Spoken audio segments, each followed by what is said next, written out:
चूँकि एखन जे गाँव में कोरोना पीड़ित व्यक्ति सब जे बहुत बढ़ि रहल छै, ताहिमे पंचायत में ऑक्सीजन के व्यवस्था नहीं छै।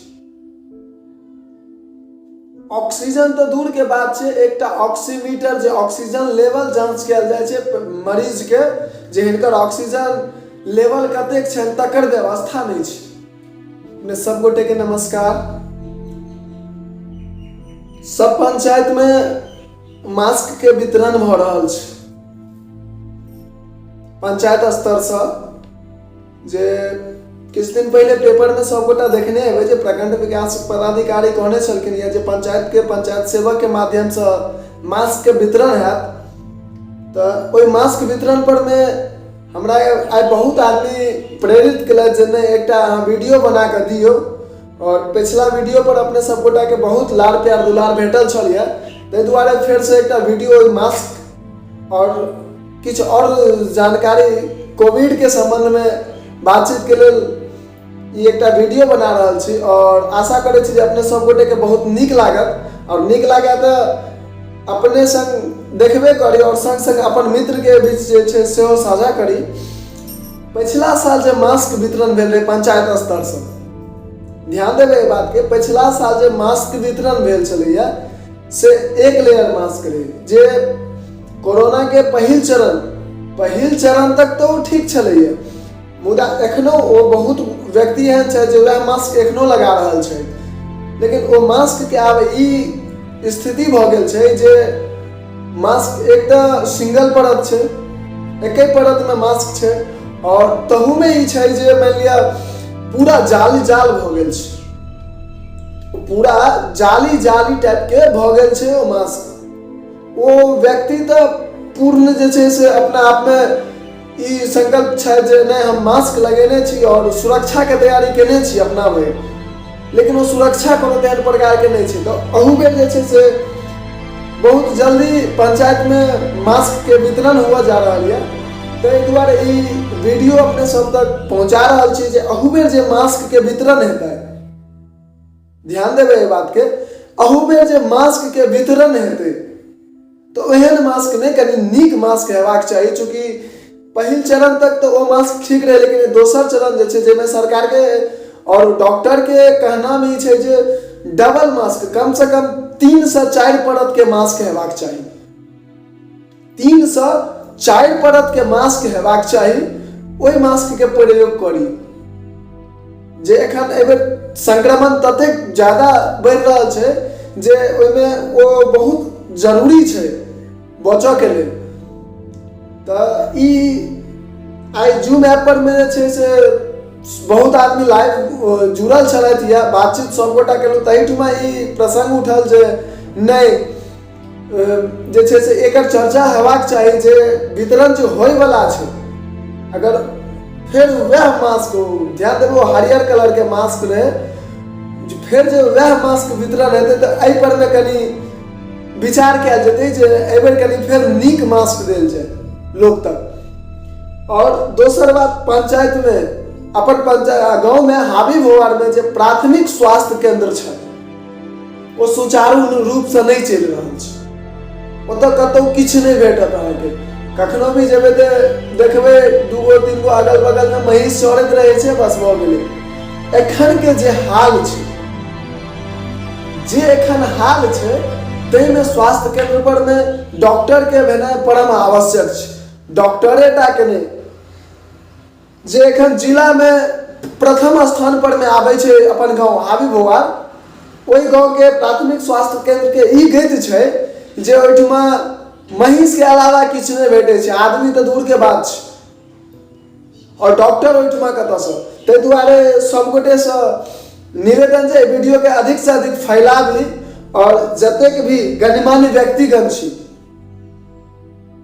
पंचायत के मुखिया, पंचायत समिति, पंचायत के वार्ड सदस्य वा बहुत हमारा अहाँके गार्जियन अभिभावक गण सब छथि, उनको सब गोटे से निवेदन जे मानि लिअ एहि चीज पर ध्यान दियौ। चूँकि एखन जे गाँव में कोरोना पीड़ित व्यक्ति सब जे बहुत बढ़ि रहल छै, ताहिमे पंचायत में ऑक्सीजन के व्यवस्था नहीं छै।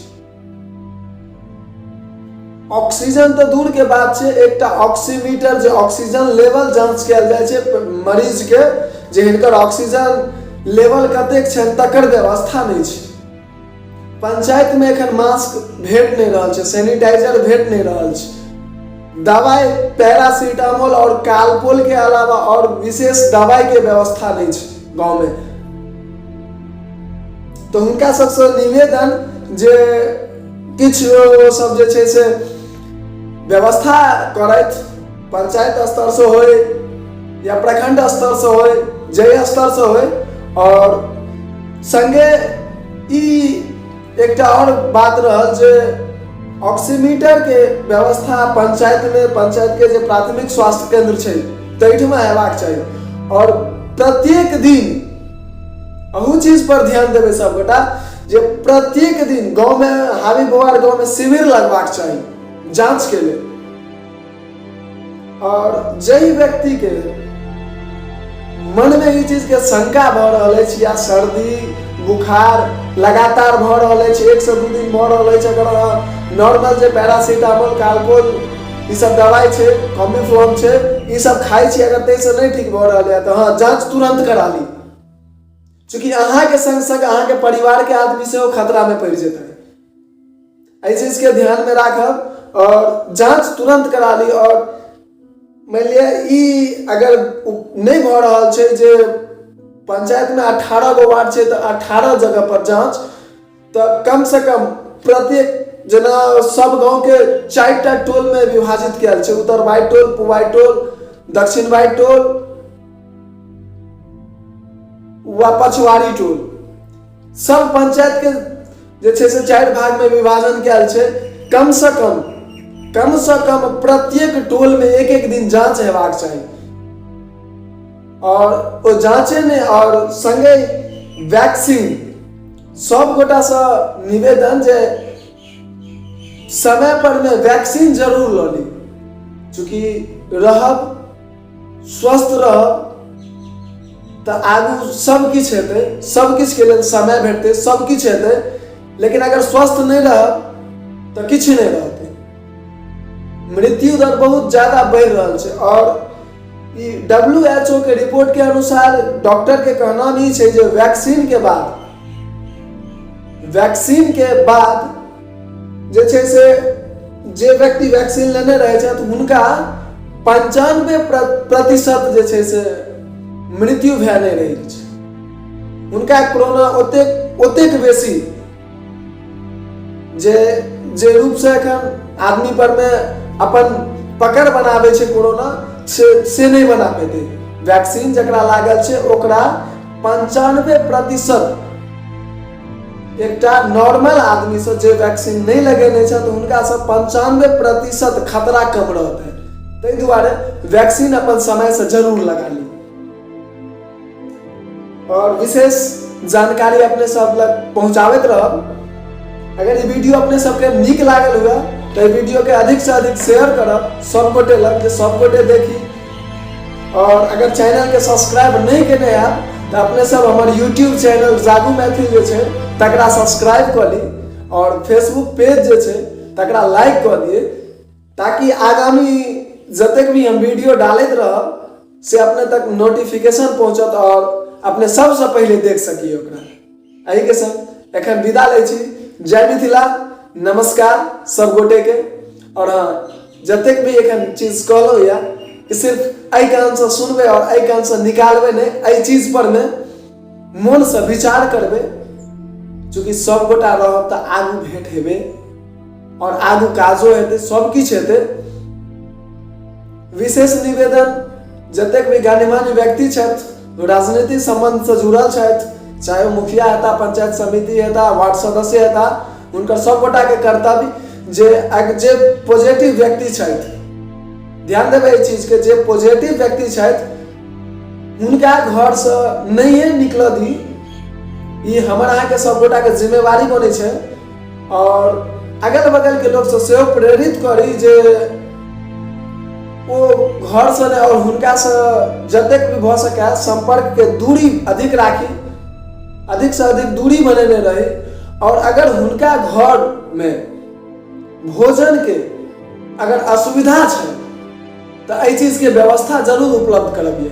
संगे जतेक भी पॉजिटिव व्यक्ति छथि, जतेक भी पॉजिटिव व्यक्ति छथि, हुनका सबके ऑक्सीजन लेवल लगातार जांच हेबाक चाही, जैसे अगर अधिक हुनकर समस्या अगर गंभीर भ रहल छै तो हुनका सबके अस्पताल में देखायल जा सके।